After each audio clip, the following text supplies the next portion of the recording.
ఒక 500 ఎకరాలు 1000 ఎకరాలు ఎనఫ్. ఆడికి 15,000 ఎకరాలు ఇస్తే ఏం చేస్తాడు వాడు? 15,000 ఎకరాలు తీసుకున్నటువంటి వాడు, అది జిఎంఆర్ఓడో బిఎంఆర్ఓడో తీసుకుపోయి దాన్ని తనఖా పెట్టుకుని ఎకరా 2 కోట్ల రూపాయలు అనుకోండి, వీళ్ళు ఎంతకి ఇస్తారు వాళ్ళకి? ఏదో పీపీపీ అంటారు, పీపీపీ అంటారు, డబ్బులు కూడా పెద్ద బెటరు, పబ్లిక్ ప్రైవేట్ ట్రాన్స్పోర్టేషన్ అని చెప్పి పార్టిసిపేషన్ అనేసి వాళ్ళకి ఇచ్చేస్తారు, లేదా ఏ 25 లక్షలకో 30 లక్షలకో ఇస్తారు, అంతే కదా. వాడికి ఎక్కడి నుంచి డబ్బులు తెస్తున్నాడు? ధనవంతుడైనోడు దీన్ని తీసుకెళ్ళి బ్యాంకులో తాకట్టు పెడుతున్నాడు. ఎందుకని? భవిష్యత్తు 30 ఏళ్ళకి ఆదాయం నాకే అంటున్నాడు కదా. ఇప్పుడు భోగాపురం అంతే కదా, పీపీపీ, ఇది కూడా పీపీపీ.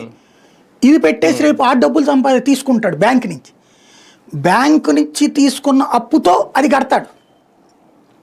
కానీ భూమి కోల్పోయినోడి పరిస్థితి ఏంది? అప్పులు పాలవుతాడు. ఇంకొక ఆస్పెక్ట్, ఇంటర్నేషనల్ ఎయిర్పోర్ట్ ఉన్న చోట చుట్టూతా ఒక అంతస్తుకు మించి బిల్డింగ్ కట్టకూడదు. మరప్పుడు ఈ రాజధాని పరిస్థితి ఏంది? అప్పుడు పక్కన ఇంకా కట్టడానికి లేదుగా. కట్టకపోతే నీ దగ్గర కొని ఏం చేసుకోవాలాడు? 50 కోట్లకి 100 కోట్లకి, వీళ్ళు ఎక్స్పెక్ట్ చేస్తుంది 50-100 కోట్లకని కదా. కాబట్టి ఇక్కడ ఏంటంటే నిజమైన డిబేట్ జరగని ఎట్లా. రైల్వే స్టేషన్ కూడా 1600 ఎకరాల్లో ఉంటుంది కదా.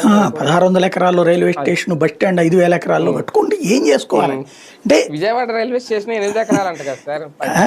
1600 ఎకరాల్లో ఏం కడతారు రైల్వే స్టేషన్ అసలు? అంటే ఇదే ఇక్కడ లాజికల్ పాయింట్ ఏంటంటే, అంతంత స్థలాలు వాళ్ళకి కట్టబెట్టేస్తే దాన్ని తాకట్టు పెట్టుకుని వాళ్ళు సంపాదించుకునేటట్టు.